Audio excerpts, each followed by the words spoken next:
Hi friends, welcome to busy life in India. ఎలా ఉన్నారు? ఈరోజు మనం ఇంకో వంటకంతో ముందుకు వచ్చేసాను. ఈరోజు నేను మీకు టమాటా చారు చూపిస్తున్నాను. దీంట్లో ముందుగా మనం కట్ చేసుకున్న టమాటాలను నేను 6 నుంచి 7 టమాటాలు కట్ చేసుకున్నాను. చూస్తున్నారు కదా, ఇందులో ఇన్ని వాటర్ పోసుకొని అందులో కొంచెం చింతపండు వేసాను అండ్ కొంచెం ఆయిల్, పసుపు కూడా వేసి చాలాసేపు మరగనివ్వాలి.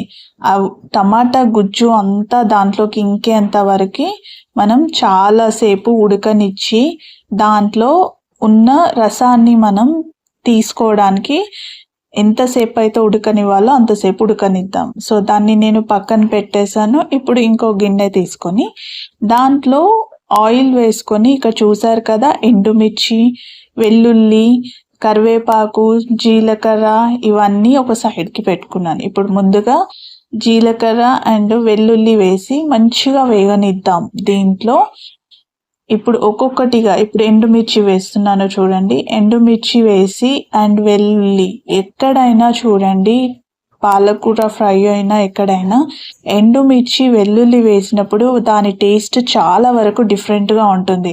ఇక్కడ నేను పచ్చిమిర్చి అండ్ ఇక చూసారు కదా, ఆనియన్స్ని నేను ఎలా స్లైసెస్గా చేసి వేస్తున్నాను. సో దానివల్ల చారుకి చాలా మంచి టేస్ట్ వస్తుంది. అప్పుడు మనం ఆనియన్ తింటున్నప్పుడు నోటికి తగలడానికి చాలా రుచిగా ఉంటుంది. ఇలా మనం వేయించుకున్న దాంట్లో కరివేపాకు, కొత్తిమీర ఇలా అన్నీ వేస్తూ ఉంటే రసంలోకి ఈ ఫ్లేవర్ అంతా చాలా బాగా దిగుతుంది. చూడండి, అలా చూస్తూ ఉంటే పోపు ఎంత నీట్గా అనిపిస్తుందో. ఇక చూసారు కదా, ఇలా కొంచెం ఆయిల్ మంచిగా వేసుకొని పోపు మంచిగా పెట్టుకుంటే మనం చేసుకునే రసము చాలా టేస్టీగా ఉంటుందండి. మనం ఏ కర్రీ చేసుకున్నా కూడా దానిలో టమాటా రసం ఉందంటే చాలా బాగుంటుంది. చూసారు కదా, కొంచెం అల్లం వెల్లుల్లి కూడా వేసాను. ఇలా ఫ్లేవర్, అల్లం వెల్లుల్లి ఫ్లేవర్ ఇంకా చాలా బాగా కలుస్తుంది రసంలో.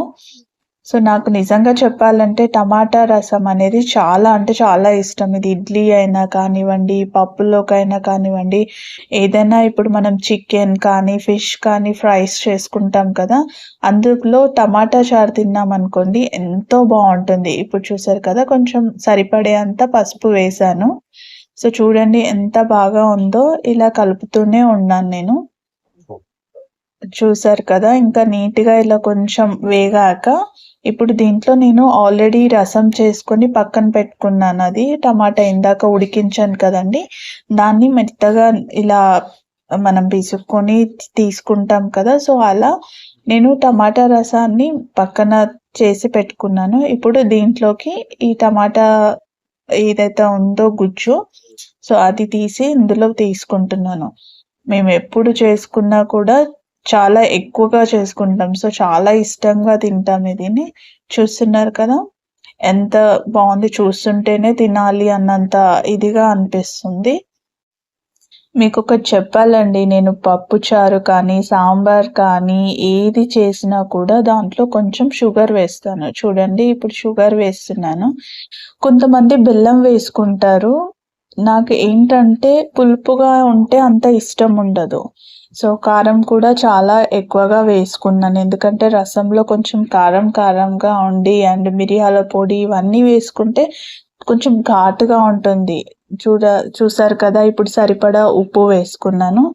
సో ఇలా మంచిగా ఉప్పు, కారం అన్నీ కలిపి మిక్స్ చేసుకుంటే రసంలో చాలా టేస్ట్ వస్తుంది. చూస్తున్నారు కదా, అది మసులుతూ ఉంటుంది. ఇంకా ఒకటి అండి, ఈ కొత్తిమీర చూసారా, కొత్తిమీర అనేది రసంలో చాలా ఫ్లేవర్ని ఇస్తుంది. సో ఎప్పుడైతే కొత్తిమీర మనం వేస్తామో దాని ఫ్లేవర్ అంతా చారుకి పట్టి చాలా నీట్గా ఉంటుంది. ఇప్పుడు కొంచెం ధనియాల పొడి కూడా వేశాను నేను. ఇవన్నీ మిక్స్ అయిపోయి చాలాసేపు మరగనిచ్చాక మనకి ఎంతో బాగుంటుంది. నేను కొంచెం కొబ్బరి పొడి కూడా వేస్తున్నాను.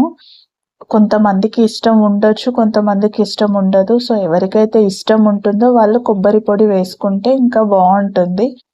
ఇక చూసారు కదా, నేను కొంచెం మిరియాల పొడి కూడా వేస్తున్నాను. నాకు చాలా ఇష్టమండి ఇలా మిరియాల పొడి వేసుకొని ఆ రసం తాగడము, ఇడ్లీ తినడము అనేది చాలా ఇష్టం. అండ్ ఎప్పుడైనా నాకు కొంచెం జలుబు అయింది అంటే వెంటనే నేను మిరియాల పొడి వేసుకొని ఇలా రసం చేసుకొని తింటాను. చాలా అంటే చాలా బాగా నచ్చుతుంది. ప్లస్ మిరియాల వల్ల ఫ్లేవర్ కూడా చాలా వస్తుంది. చూసారు కదా! ఎంత బావుందో ఇప్పుడు రసం. ఇది మీకు చాలా బాగా నచ్చిందని అనుకుంటున్నాను. ప్లీజ్ మీరు కూడా ట్రై చేయండి. కామెంట్ చేయండి ఎలా ఉంది అనేది. మీరు ఏదైనా సజెస్ట్ చేయాలనుకుంటే కొత్తవి కూడా సజెస్ట్ చేయండి. Thank you.